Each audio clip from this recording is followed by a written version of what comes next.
খাগড়াছড়ি রামগড় উপজেলায় চিকিৎসক সংকট, স্বাস্থ্যসেবা থেকে বঞ্চিত লক্ষাধিক মানুষ। খাগড়াছড়ির রামগড় উপজেলা স্বাস্থ্য কমপ্লেক্সে চিকিৎসক সংকট ভয়াবহ আকার ধারণ করেছে। প্রয়োজনীয় চিকিৎসক ও স্বাস্থ্যকর্মী না থাকায় ব্যাহত হচ্ছে চিকিৎসা সেবা। ৩১ থেকে ৫০ শয্যায় উন্নীত হলেও জনবল কাঠামো রয়ে গেছে পুরনো অবস্থায়। খাগড়াছড়ি থেকে বিপ্লব তালুকদারের তথ্যচিত্রে পাঠানো রিপোর্টে। খাগড়াছড়ির রামগড় উপজেলা সহ পার্শ্ববর্তী ফটিকছড়ি উপজেলার লক্ষাধিক মানুষ রামগড় স্বাস্থ্য কমপ্লেক্সটির উপর নির্ভরশীল।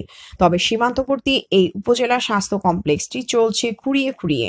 ২০১৮ সালে রামগড় উপজেলা স্বাস্থ্য কমপ্লেক্সকে ৩১ শয্যা থেকে ৫০ শয্যায় উন্নীত করা হলেও জনবল কাঠামো রয়ে গেছে পুরনো অবস্থায়।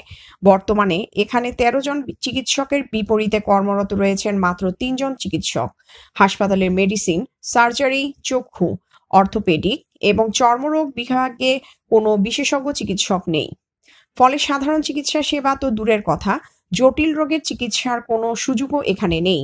জরুরি অবস্থা বা দুর্ঘটনায় পড়লে রোগী ও স্বজনদের দিশেহারা হতে হয়। ১ থেকে ৩ রোগীর আত্মীয় স্বজন। চিকিৎসক সংকটের পাশাপাশি হাসপাতালের ল্যাবরেটরির অবস্থা অত্যন্ত করুণ। জরাজীর্ণ যন্ত্রপাতির কারণে সঠিক রোগ নির্ণয় প্রায় অসম্ভব হয়ে পড়েছে। নার্স, টেকনিশিয়ান ও পরিচ্ছন্নতা কর্মীর সংকট সার্বিক সেবাকে আরো দুর্বল করে তুলেছে। অনেক রোগীর বাধ্য হয়ে চট্টগ্রাম, ফেনী, এমনকি ঢাকায় গিয়ে চিকিৎসা নিতে হচ্ছে। এতে চিকিৎসা সহ আনুষঙ্গিক খরচ বাড়ছে।